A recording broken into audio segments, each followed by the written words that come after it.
Здравствуйте, дорогие друзья. Я решил все-таки выступить. Вообще эта выставка символична.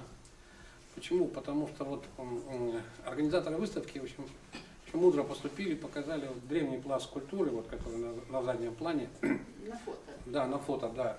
Как бы это основа основ. Но я хотел бы вообще поблагодарить, конечно, нашего коллекционера. Он, по-моему, был стимулятором вот этой выставки. На базе его, как бы его коллекции состоялась эта выставка. Это очень замечательно, что у нас в республике есть такие люди, которые собирают вот как бы такие, ну, в данном случае графику, отражающую древность и древнюю культуру нашего края.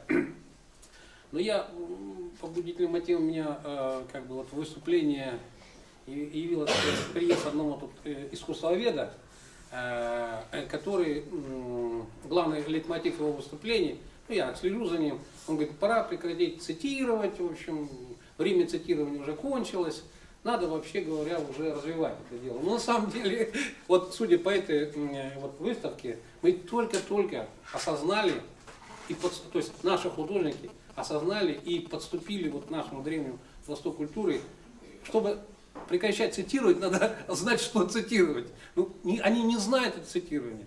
И это замечательно, потому что ведь этих художников не то, что там вне территории Хакасии не знают, и даже не знают внутри самой Хакасии, многих не знают. Вот этот художник для меня Остриков, замечательный художник, да, вот я впервые узнал, что он вот работает в эпическом плане, да, то есть, ну, это замечательно же просто, человек прикоснулся к тем древним истокам и так замечательно все это подал. Мы только-только подошли к нашим истокам, начали осознавать, что мы, оказывается, богаты, у нас есть древняя культура. И я хочу процитировать, это вот как бы античность, это очень древнее, как бы, это почти 2000 лет назад, даже больше, археологи мне тут подправили, если что. Но в средние века, в таштыкскую эпоху, были тоже мастера, они создали так называемые портреты, это бюсты, изображения, маски бюсты. Вот. И Киселев по этому поводу писал, что таштыкские художники превзошли своих западных товарищей, товарищ, потому что он в 1956 году это написал, потому что они прошли великую школу уно-сарматского, скифо-сибирского звериного стиля. Я привожу это для того, чтобы показать непрерывность развития. Вот древний пласт культуры, потом средние века и современность. Но мы только сейчас начинаем осознавать, что это наш багаж, наше богатство, наш потенциал, который позволит нам продвинуться. Потому что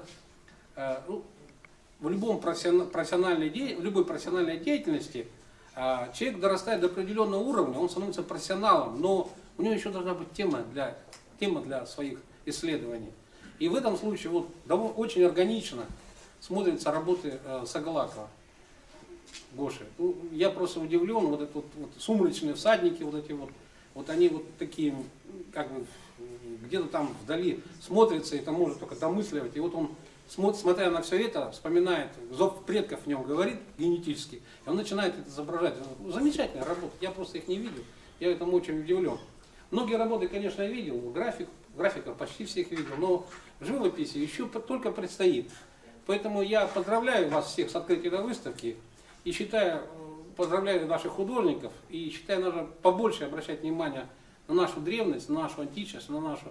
Ну, этнография всем известна, всем понятно, но надо идти вглубь, черпать вдохновение в тех древних произведениях, гениальных произведениях, которые оставили нам далекие предки, и там искать свое вдохновение. Поздравляю вас всех с праздником.